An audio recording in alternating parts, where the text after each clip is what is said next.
वृंदावन बिहारी लाल की जय। राधा रानी की जय। जय श्री गुरुदेव भगवान की जय। श्री राधे राधे। भक्ति प्रश्नोत्तरी कार्यक्रम प्रारंभ किया जा रहा है। आइए हम भक्ति संबंधित प्रश्नों को श्रवण करें। श्री राधे राधे गुरु जी, आपके श्री चरणों में कोटि कोटि दंडवत प्रणाम। प्रश्न है, निकुंज और निवृत्त निकुंज में क्या अंतर है, क्या विशेषताएं हैं? निकुंज का तात्पर्य प्रिया प्रियतम का अपना व्यक्तिगत वल्लरियों से, वनस्पतियों से और प्राकृतिक श्रृंगार से बना हुआ मंडप जैसा घर। और निवृत्त निकुंज का तात्पर्य हुआ कि वो निकुंज जिसमें किसी का प्रवेश नहीं है, केवल राधा कृष्ण ही जाएंगे, श्यामा श्याम का ही प्रवेश होगा, वो निवृत्त निकुंज हुआ। और जिसमें अष्ट सखियों का भी प्रवेश होगा वो निकुंज है, और केवल प्रिया प्रीतम होंगे वो निवृत्त निकुंज है। श्री राधे राधे। दिल्ली से रेणु जी हैं, इनका प्रश्न है, मैंने अभी दीक्षा नहीं ली है, लेकिन मेरे को ऐसा लगता है कि मैं कभी भगवान के चरणों की सेवा करूं और कभी उन्हें कुछ बनाकर अच्छा अच्छा पकवान खिलाना, और कभी कभी मेरा मन करता है कि मैं भगवान के साथ, श्री कृष्ण भगवान के साथ नृत्य करूं। तो यह मेरा कौन सा भाव है? क्या मुझे वृंदावन से दीक्षा लेनी चाहिए? मुझे समझ नहीं आता है यह चीज़। यह माधुर्य भाव क्या होता है और मुझे क्या माधुर्य भाव की दीक्षा लेनी चाहिए? नहीं, माधुर्य भाव में ही ऐसा नहीं होता है, सभी भाव में होता है। भगवान की सेवा करने का भाव, भगवान के साथ नृत्य करने का भाव, ठाकुर जी को अपने पास बुलाना, झूला झूलाना, खिलाना पिलाना, ये सभी भावों में होता है। तो इसलिए आपको ये आवश्यक नहीं कि आप माधुर्य भाव की ही दीक्षा लें। केवट भी भगवान के साथ नाचता है, भगवान के साथ खेलते हैं। जंगल के भील, चित्रकूट के वन के भील कहते हैं, प्रभु हमार सब पग पग जोहा, बन बेहड़ गिरी कंदर खोहा, तह तह तुम्हें अहेर खिलाओ, बन निर्झर जल ठाऊं दिखाओ। वो कहते हैं, महाराज आपका देखा हुआ सब नहीं है, मेरा सब देखा हुआ। हम आपको सब जगह ले चल के खेलेंगे, आपके साथ दिखाएंगे, आपको आनंद देंगे। और उनके भाव को, प्रेम को देख करके ऐसे प्रभु खुश होते हैं जैसे अपने बच्चे के साथ माता पिता खुश होते हैं। जिम पितु बालक बयन, वचन किरातन के सुनत। वचन किरात मतलब गडरिया, किरात का मतलब होता है जो भेड़ और बकरी चराने वाले होते हैं। उन जंगल के किरातों की प्रेम भरी बातें सुन करके, जो भगवान देवी देवताओं के सामने भी जल्दी इतना प्रसन्न नहीं होते, वो वचन किरातन के सुनत, जिम पितु बालक बहन, जैसे माता पिता अपने बच्चों की बात सुन के खुश होते, ऐसे खुश होते थे। तो उनका क्या था? उनका तो अभी तक कोई भाव ही नहीं था, बस प्रेम था। उन्होंने संबंध नहीं जोड़ा था, बस उनका केवल ये था कि हमारे राजा रानी हैं ये, और हम इनकी प्रजा के लोग हैं। आज हमको अवसर मिला है, नहीं तो अयोध्या वासियों को ही नसीब थे, अब हम वनवासियों को भी प्राप्त हो गए हैं, तो ये मौका फिर पता नहीं मिलेगा कि नहीं, इसलिए हम अपने राजा रानी की खूब सेवा करें। तो उनका शांत भाव इतना मधुर था। हर भाव में मधुरता होती है। जहाँ आप अपने हृदय में सरलता, प्यार उत्पन्न कर लेंगे, वही मधुरता उत्पन्न हो जाती है। श्री राधे राधे। नमिता जी हैं दिल्ली से, इनका प्रश्न है, दीक्षा के लिए मेरा मार्गदर्शन करें। क्या भक्ति आश्रम में कांता भाव की दीक्षा दी जाती है? भक्ति आश्रम की उपासना पद्धति क्या है? यहाँ किस संप्रदाय की उपासना की जाती है? यदि नहीं दी जाती है तो कांता भाव की दीक्षा मुझे कहाँ से लेनी चाहिए? दीक्षा लेने मात्र से कांता भाव नहीं मिल सकता है। उसके लिए भाव बहुत अपना बढ़ाना पड़ेगा, प्रभु से प्रेम करना होगा और भगवान की सेवा करनी होगी, भक्तों का चरित्र खूब भरपूर सुनना पड़ेगा, तब कांता भाव में प्रवेश होगा। उसके लिए किशोरी जी, अष्टसखियाँ, मंजरियाँ, इनका सहयोग लेने से सरलता हो जाती है। मुख्यतः तो महत्कृपयैव भगवत कृपाले साधुआ। श्री नारद जी महाराज कहते हैं मुख्य रूप से महापुरुषों की कृपा चाहिए। ये गोपियाँ सब महापुरुष ही हैं। और भगवत कृपा ले साधुआ, भगवान की थोड़ी सी कृपा हो जाए तो अकेले उसी कृपा से सब काम हो जाएगा। जैसे मीरा जी के ऊपर केवल कृष्ण कृपा से ही सब कुछ हो गया। तो आपको कृपा प्राप्त करने के लिए उनके भक्तों का चरित्र सुनना है, नाम जप करना, ध्यान करना, सेवा करना, खूब भाव से पूरा समय उनको देना है। आपके भाव को, प्यार को देख करके वो कुछ बाकी नहीं रखेंगे, सारी कृपा कर देंगे। और दीक्षा आपने ले लिया और आप भजन भी न करो तो कहाँ से मिल जाएगा भाव, आपको सिद्धि कहाँ से मिल जाएगी? तो आपको दीक्षा, जो मंत्र की दीक्षा दी जाएगी, संप्रदाय के अनुसार दी जाएगी। जो संप्रदाय के आचार्यों ने मंत्र का अनुष्ठान, जप, साधना किया है, वही मंत्र दिया जाता है। अब उसके बाद आपका प्रवेश ठाकुर जी कहाँ करा दें, ये उनकी कृपा पर अवलंबित है। जैसे खाकी बाबा का चरित्र मैं सुना चुका हूँ, जो बक्सर वाले मामा जी के गुरुदेव थे। खाकी बाबा का चरित्र मैंने 30 भाग में सुनाया था। तो वहाँ मैंने बताया था कि वो दास्य भाव की दीक्षा थी उनकी, दास्य भाव की। वो अपने को प्रभु का सेवक मानते थे। लेकिन जब पहुँचे हैं रूपकला जी के पास अयोध्या जी में, और रूपकला जी ने लक्ष्मण शरण जी के पास भेजा, जाओ दर्शन कर आओ। और वहाँ उनको मना कर दिया बाबा ने, ये लिंगोटी बंद आ रहा है साधु ने, इसको पैर मत छूने देना मेरा। तो पैर नहीं छूने दिया। अब वो बैठ गए। बाबा हुक्का पी रहे थे चारपाई में लेटे हुए। जल्दी श्रद्धा नहीं जमती ऐसा देखकर, लेकिन उन्होंने कहा, ए खाकी इधर आ, मुझसे उठा नहीं जा रहा, जरा पीठ में सहारा दे दे मुझको। तो पीठ में सहारा देने के लिए दोनों हाथ लगाए और तुरंत वो 90 साल के बूढ़े बाबा 16 साल की लड़की हो गए। 1 सेकंड भी नहीं लगा उनको। बहुत सुंदर 16 वर्षीय लड़की के रूप में बाबा दिखलाई पड़े। हुक्का गायब, वो कमरा टूटा फूटा गायब। दिव्य निकुंज में उनका अद्भुत स्वरूप देख करके और फिर वैसे ही रूप परिवर्तन होने लगा खाकी बाबा का। तो वो तो घबराए कि ये क्या, और कोई जादूगरनी है ये मुझको जो ऐसे अपनी तरफ खींच रही। भगे वहां से और जाके रूपकला जी के पास नाराज हुए, कहाँ भेज दिया आपने? वो तो कोई पता नहीं चुड़ैल है कि जादूगरनी कौन है। उसने 90 साल का बूढ़ा और बन गया 16 साल की लड़की, और मुझे भी लड़की बना रहा था वो। बहुत नाराज होने लगे वो। तो रूपकला जी महाराज बोले, तुम्हारा असली स्वरूप वही है। अभी तक तुम अपने को दास मानते हो ना, लेकिन तुम्हारा असली स्वरूप वही है। सिया जी की सखी हो तुम, और वो तुमसे बड़ी अग्रगामिनी सखी हैं।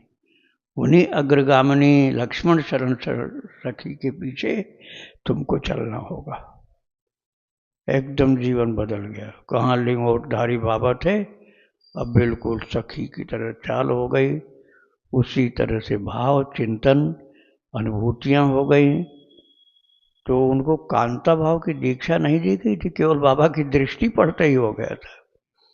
तो आप दीक्षा के लिए परेशान मत होइए, बस प्रभु की भक्ति में प्रवेश आपका जितना भाव से होगा, उतनी जल्दी कृपा से आगे आप बढ़ते जाएंगे। श्री राधे राधे। दिव्यांशी जी हैं उत्तर प्रदेश से। इनका प्रश्न है, महाराज जी, भगवान श्रीमन नारायण की कांता बनने के लिए मैं किस संप्रदाय से दीक्षा लूं?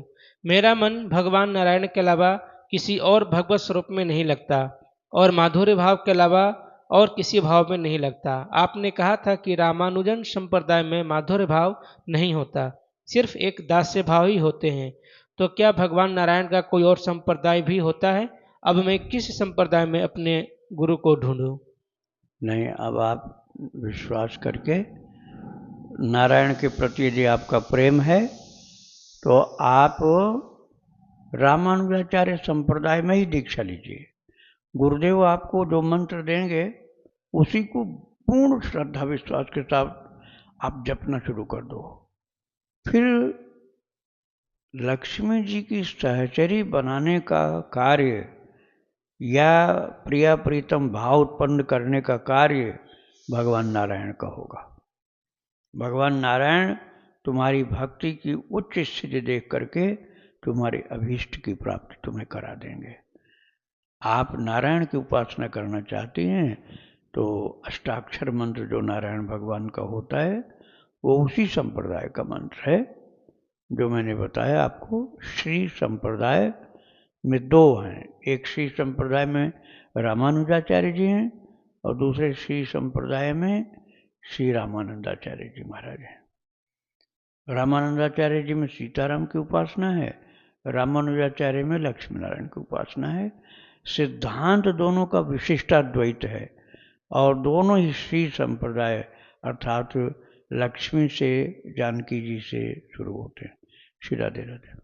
आगरा सिंह गुरु जी, इनका प्रश्न है, गुरुदेव, अगर कोई व्यक्ति हमारे द्वारा मजदूरी से प्राप्त अर्थ से मांस, व्यभिचार आदि को कर्म करता है तो क्या उसका भागी हमें भी बनना पड़ेगा? मजदूरी से, मजदूरी कर रहे हैं ना, उसने मेहनत किया है तो आपने मजदूरी दी, आपने कोई एहसान थोड़े किया उसके ऊपर। उसने मेहनत किया है तभी तो आपने मजदूरी दिया है, आपको कोई एहसान नहीं। इसी तरह न आपको पुण्य मिलेगा न पाप मिलेगा। उसकी मेहनत पर आपने पैसा दिया है, न एहसान किया है आपने, न आप पुण्य के भागी होंगे न पाप के भागी होंगे। फ्री में पैसा देते तब ये सब दोष आपको लगता। आपने फ्री में तो दिया नहीं, उसने मेहनत करके कमाया है। अब उसका जो भी यूज मिसयूज जैसा भी वो करेगा उसका भोक्ता कर्मदंड का वही बनेगा। आपके यहाँ मजदूरी करने से आपको कोई दोष नहीं लगेगा। आपने उसके ऊपर इस जबरन कुछ काम करवाया हो तो दोष लगेगा आपको, लेकिन जैसे और मजदूर कर रहे हैं वैसे वो भी कर रहा है। आपने उसकी मजदूरी दे दी तो आपने दान किया, न तो चोरी किया, दान पुण्य कुछ नहीं आपने किया, उसके श्रम का पैसा दिया है, पारिश्रमिक दिया आपने। तो उसमें जो भी उपयोग करेगा उसका भुगतान उसी को करना है, पाप पुण्य उसी को लगना है। आप निश्चिंत रहिए। श्री राधे राधे। इनका दूसरा प्रश्न है, रात को सोते समय अचानक प्रातः क्रमशः 2:15, 3:20, 3:40, 4:20, 4:40 बराबर आंखें खुल जाती है। ऐसा लगता है जैसे किसी ने बलपूर्वक जगा दिया हो। कभी कभी भयभीत हो जाता हूँ और बहुत सपने भी आते हैं। इसका क्या कारण हो सकता है? नियमित राधा नाम जप और यमुना जल ब्रजरज का सेवन भी कर रहा हूँ। अरे भाई, ये ठाकुर जी आपको जपने के लिए, भजन करने के लिए मौका दे रहे हैं। कितने लोग तो ऐसे होते हैं जो जग नहीं पाते हैं तो पछताते रहते हैं, अरे मैं तो जग नहीं पाया, भजन नहीं हुआ। कितने लोग ऐसे होते हैं अलार्म छू करके फिर बंद कर दिया, फिर सो गए, फिर सवेरे माथा पीटते हैं कि आज तो भजन नहीं हुआ। अब तुमको ठाकुर जी बिना अलार्म के जगा रहे हैं तो कृपा है उनकी। उठो, नहाओ धो, भजन करो, पूरा लाभ उठाओ उस समय का। जब भजन जितना करना चाहिए उससे भी ज़्यादा कर लोगे तो मन में बड़ी शांति हो जाएगी। फिर आपको नींद जो आएगी उसमें आपको कुछ भी परेशानी नहीं होगी। श्री राधे राधे। आदित्य लोहिया जी हैं गुरु जी, इनका प्रश्न है, मैं जूता चप्पल पहनकर बरसाना धाम की परिक्रमा लगा सकता हूँ? यदि आपके पैरों में कोई तकलीफ है तब आप मोजा पहनो। बहुत ज़्यादा तकलीफ है तो 2 मोजा पहन लो, जूता कोशिश करो कि न पहनना पड़े। और सहन करने की शक्ति है तो नंगे पैर बिना मोजा के करो। जूता पहनना उनके लिए अनिवार्य होता है जो विकलांग होते हैं, जिनका पैर विकृत होता है। वो जूता नहीं पहनेंगे तो गिर जाएंगे, पैर नहीं उठेगा। वो जूता उनके लिए पैर का काम करता है, वो पहन सकते हैं। श्री राधे राधे। इनका दूसरा प्रश्न है, मैं वृंदावन धाम से दीक्षित हूँ, गृहस्थ धर्म से हूँ, सांसारिक कामों के कारण से रिश्तेदारों के यहाँ जाना पड़ता है। मेरी जानकारी में सभी सात्विक हैं, पर कौन घर में अंडा आदि बनाकर खाते हैं मुझे ज्ञात नहीं। फिर कैसे पता करूं कि उनके घर का खाना है या नहीं खाना है? आप पता मत करो, अपनी रहनी सहनी चेंज करो। बन सके तो किसी और को भेजो, रिश्तेदारी में बच्चों को भेजो, भाइयों को भेजो, और किसी को भेजो। लेकिन यदि मजबूरी है तुम्हारे सामने, तुम्ही को जाना पड़ता है, तो अपने ठाकुर जी का भोग लगा के एक डिब्बा में बंद करके लेके जाओ। और जहाँ जाओगे वहाँ कह दो, भैया मेरा नियम है, हम अपने भगवान का भोग पाते हैं। एक दिन बुरा लग जाएगा, अगले दिन से नियम मान लेंगे। वो अपने घर से ठाकुर जी का भोग लगा के डिब्बा में बंद करके ले जाओ। उनके सामने कह दो, देखो जमीन पर कुशा या ऊन का आसन बिछा दो, हम वहीं बैठ के पा लेंगे प्रसाद। प्रसाद हमारे साथ आया है, आपके यहाँ से कोई फल ले लेंगे, केला ले लो, कोई फल ले लो, दूध यदि शुद्ध है गाय का तो लो, नहीं तो नहीं लो। तो उसी को धो करके, फल को धो करके, जैसे केला एक पा लिया उनका मन रख लिया। खाने पकाने वाली चीज़ मत खाओ।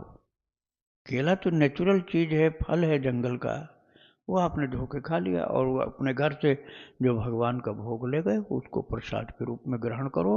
उनके यहाँ का बना हुआ कुछ भी नहीं खाओ, बस कोई दोष नहीं लगेगा आपको। श्री राधे राधे। महाराष्ट्र से गुरु जी, इनका प्रश्न है, मैं 18 साल पहले पंचाक्षरी गुरु मंत्र लिया है, मेरी नाम दीक्षा नहीं हुई, तो मैं सुबह एक माला गुरु मंत्र का जप करती हूँ और यूट्यूब पे भक्तमाल सुनकर मुझे राधा नाम से बहुत लगाव हो गया है और दिन भर मैं राधा नाम जपती हूँ, क्या यह ठीक है? बिल्कुल ठीक है, आप करते रहिए। गुरु मंत्र सुबह एक माला आप करते हैं, गुरुदेव को एक क्षण के लिए ध्यान करना चाहिए, प्रणाम जरूर करना चाहिए।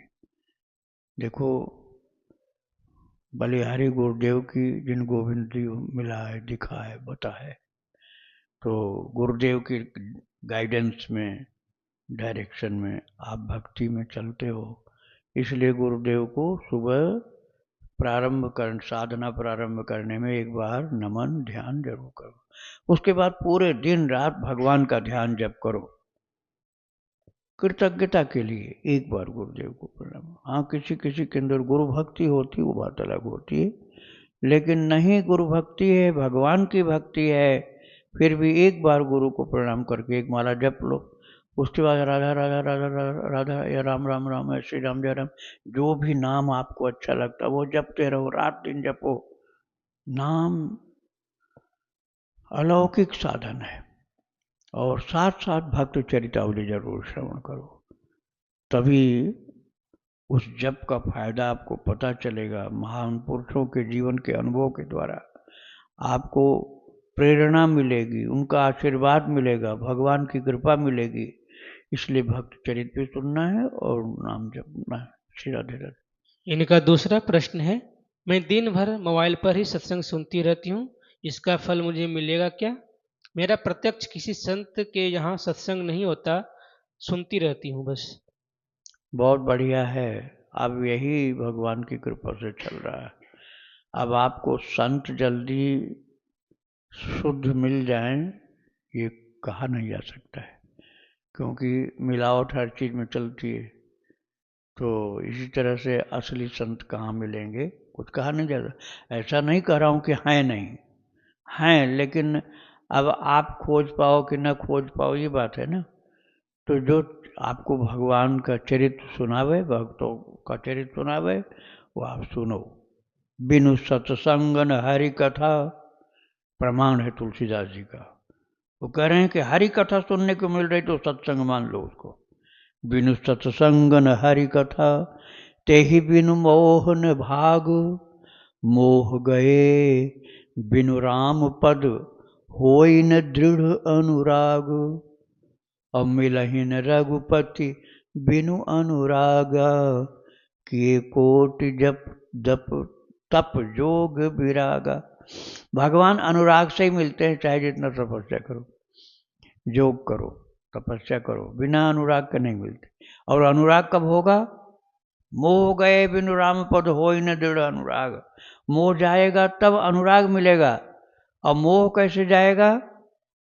राम जी की और राम जी के भक्तों की कथा सुनने से मोह जाएगा। और वो कथा कहाँ से मिलेगी? बिनु सत्संग न हरि कथा। बिना सत्संग के हरि कथा नहीं मिलेगी। और ते ही बिनु मोह न भाग, उसके बिना मोह नहीं जाएगा। और मोह गए बिनु राम पद, होई न दृढ़ अनुराग। दृढ़ अनुराग चाहिए, और उसी अनुराग से भगवान की भक्ति, प्रभु की प्राप्ति सब होती है। तो जो आपको भगवान की कथा सुनावे, भगवान के भक्तों की कथा सुनावे, आप बिना श्रम किए, बिना उनके पास जाए, इंटरनेट का लाभ उठाओ, शांति से एकांत में अपने पूजा घर में, अपने कमरे में, कोलाहल में नहीं, शोरगुल में नहीं, एकांत में बैठ करके सुनो। आप रोगे कोई देखने वाला नहीं होगा, हंसोगे कोई देखने वाला नहीं होगा। उछलो कूदो नाचो हंसो रो, सब कुछ करो, स्वतंत्र हो। दूसरी जगह तो आपको लगेगा कोई देख तो नहीं रहा है, लाज लगेगी। और अकेले में बैठे सुन रहे हो, जैसा प्रसंग आएगा आपके ऊपर उसका असर होता जाएगा। तो ये बहुत सही है, आप सुनते रहिए। टीवी से या मोबाइल से इंटरनेट का ये लाभ उठाइए। ठाकुर जी की कृपा से ये कार्यक्रम चल रहे हैं। नहीं तो भक्त लोग अर्थात संत लोग यदि कृपा नहीं करें तो उनको तो अपने भजन से उद्धार हो जाएगा, उनका तो अपने भजन से उद्धार हो जाएगा, लेकिन ये परोपकार छूट जाएगा। ठाकुर जी की इच्छा है कि ये सबके कल्याण के लिए करो। इसलिए जहाँ कहीं भी आपको सुनने को मिलता है उसको आप सत्संग मानो, भक्त भगवान चरित्र श्रवण करो। श्री राधे राधे। सुरेंद्र जी हैं राजस्थान से। इनका प्रश्न है, महाराज जी, मैं अपने माता पिता का इकलौता पुत्र हूँ। मुझे एक कान से बिल्कुल भी सुनाई नहीं देता है, यानी एक कान साफ बंद है, एक कान से थोड़ा सा नज़दीक से जोर से बोलने से सुनाई देता है। डॉक्टरों से सारे इलाज करवा लिए हैं, फिर भी कोई फर्क नहीं पड़ा। क्या करूं महाराज जी? मैं इस समस्या से बहुत परेशान हूं। सुनाई नहीं देने की वजह से मुझे हर जगह समस्या का सामना करना पड़ता है। डॉक्टर की जांच में कान की सभी नड़ियां एकदम सही स्वस्थ हैं। भाई इसके लिए आप परेशान मत हो। यदि आपको भगवान के चरित्र, भगवान के भक्तों के चरित्र मशीन लगाने पर या बिना मशीन लगाए ही सुनाई पड़ता है तो आपका काम सही है। फालतू बातें सुन के क्या करोगे? संसार की खबर, खिलाड़ियों की बातें, नेता की बातें और उपद्रवियों दुष्टों की बातें सुन के क्या करोगे?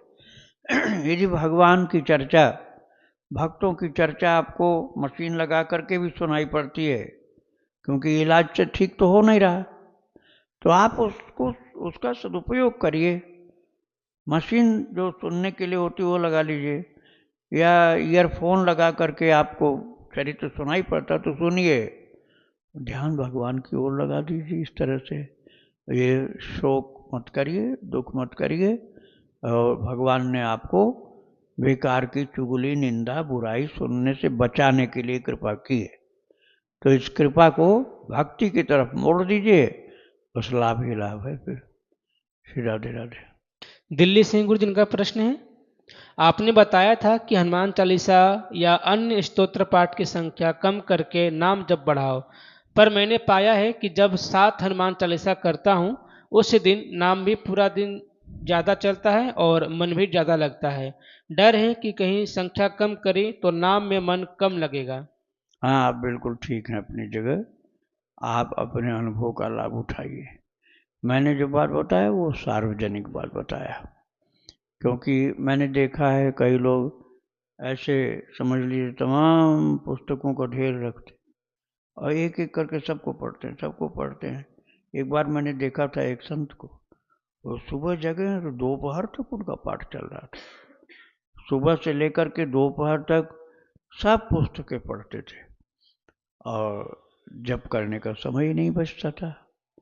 तो उस हिसाब से मैंने सबके लिए वो बात कही कि पाठ कम करो, जप ज़्यादा करो। लेकिन आपका लाभ यदि पाठ बढ़ाने से हो रहा है, जप ज़्यादा होता है, जप ज़्यादा करना ही अभीष्ट है। जपात सिद्धिर जपात सिद्धिर जपात सिद्धिर वरानने।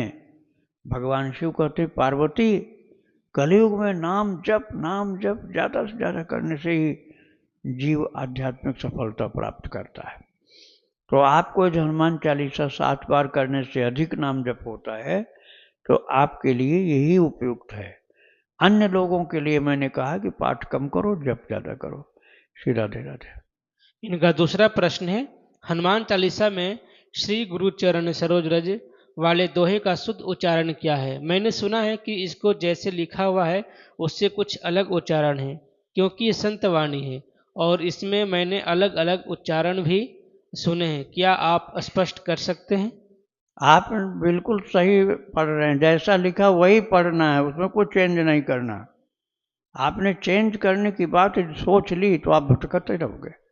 सब लोग अलग अलग आपको बताते रहेंगे, नहीं ये करो, नहीं ये बता, ये ठीक नहीं, ऐसा करो। ऐसा मत सोचो। जो लिखा है श्री गुरु चरण सरोज रज निज मन मुकुर सुधार वर्णो रघुवर विमल यश जो दायक फल चारे। तो ये जैसा लिखा है जो मैंने बोला अभी, यही आपको पढ़ना, इसमें चेंज करने की कोई ज़रूरत नहीं आपको। आप देख देख कर पढ़िए। हिंदी जब आप पढ़ ही लेते हैं तो ये पढ़ लेंगे आप।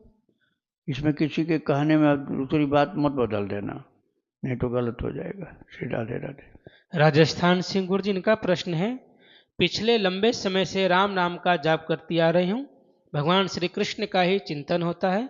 भगवान श्री कृष्ण में मुझे बहुत प्रीति है और हनुमान जी में बहुत श्रद्धा भाव है। गुरुदेव, सुबह शाम रोजाना नित्य हनुमान चालीसा, हनुमान अष्टक का पाठ करती हूँ। राम नाम जपते हुए भगवान श्री कृष्ण का चिंतन होता है। क्या यह सही है? भगवान, 2 महीने पहले बहुत घुटन और परेशानी में राम नाम की जगह राधा कृष्ण की पुकार होने लगी अंदर से। तब से राधा कृष्ण का ही जप हो रहा है और मैं राधा कृष्ण नाम ही जाप कर रही हूँ। क्या यह सही हो रहा है? हाँ बिल्कुल ठीक है। भगवान के सभी नाम बराबर कल्याणकारी, उसमें कोई घट बढ़ नहीं होता है। ये चैतन्य महाप्रभु ने कहा है। उन्होंने कहा नाम नाम कार्य बहुधा निज सर्वशक्ति तत्रार्पिता नियमित स्मरणेन काल। चैतन्य महाप्रभु कहते हैं नाम नाम अकार बहुधा निज सर्वशक्ति। बहुत से नाम प्रभु ने प्रकट किए अपने कृपा करके, और निज सर्वशक्ति तत्रार्पिता, और अपनी सारी शक्ति हर नाम में डाली। सारी शक्ति का मतलब कम ज्यादा हुआ ही नहीं, अपनी संपूर्ण शक्ति को प्रभु ने हर नाम में डाला है, तो हर नाम की शक्ति बराबर हो गई। भगवान के सभी नाम बराबर कल्याणकारी हैं। आप कोई भी नाम श्रद्धा से भाव से खूब जप करो। श्री राधे राधे। इनका आगे का प्रश्न है, गुरु जी, भगवान प्रगति में मेरे कोई गुरु नहीं बना है, ना ही मुझे कोई गुरु मंत्र मिला है। मैं भगवान को ही अपना गुरु मानती हूँ। कृपया मार्गदर्शन करें। मन में इच्छा है कि भगवान ही मुझे गुरु रूप में मिल जाए। ठीक है, अभी जब आपको गुरुदेव नहीं मिले हैं तो आप मान सकते हैं, किंतु गुरुदेव से मार्गदर्शन मिलता है, वो कमी बनी रहेगी। भगवान आपको बार बार बताएंगे नहीं जरूरत पर कि ऐसा करो ऐसा करो। इसलिए किसी संत को सदगुरु के रूप में स्वीकार करना चाहिए। आपको यदि कोई संत ऐसे भक्त नहीं मिल रहे हैं तो आप कुछ दिन तक शिव जी को या हनुमान जी को गुरु मान सकते हैं, और जब वो कृपा करेंगे तो आपको ह्यूमन बॉडी वाले गुरुदेव मिल जाएंगे जो आपको गाइड करेंगे, डायरेक्शन देंगे, मंत्र देंगे, चलने के लिए सुझाव देंगे, आदेश देंगे, निर्देश देंगे। तो इन भागवत स्वरूपों के द्वारा गुरु भावना रखने पर भी लाभ मिलेगा। आगे चल के इन्हीं की कृपा से गुरु की प्राप्ति हो जाएगी। श्री राधे राधे। वृंदावन बिहारी लाल की जय। राधा रानी की जय श्री गुरुदेव भगवान की जय। श्री राधे राधे।